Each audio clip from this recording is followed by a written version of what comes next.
আল্লাহর রসুল যেদিন জন্ম নেন তো ওই দিন আম্মা জান আমেনা কোলে নিয়ে কাঁদতেছিলেন। সবাই জিজ্ঞাসা করতেছে কাঁদো কেন? পরিবারের লোকজন, শ্বশুর বাড়ির লোকজন কেন কাঁদো? আব্দুল্লাহ নাই। কেন?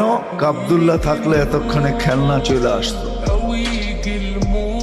আল্লাহ যেন কানে কানে বলতেছিলেন আমেনা কাঁদিস না, আব্দুল্লাহ খেলনা আনলে আর কোত্থেকে আনবে? মক্কার বাজার থেকে।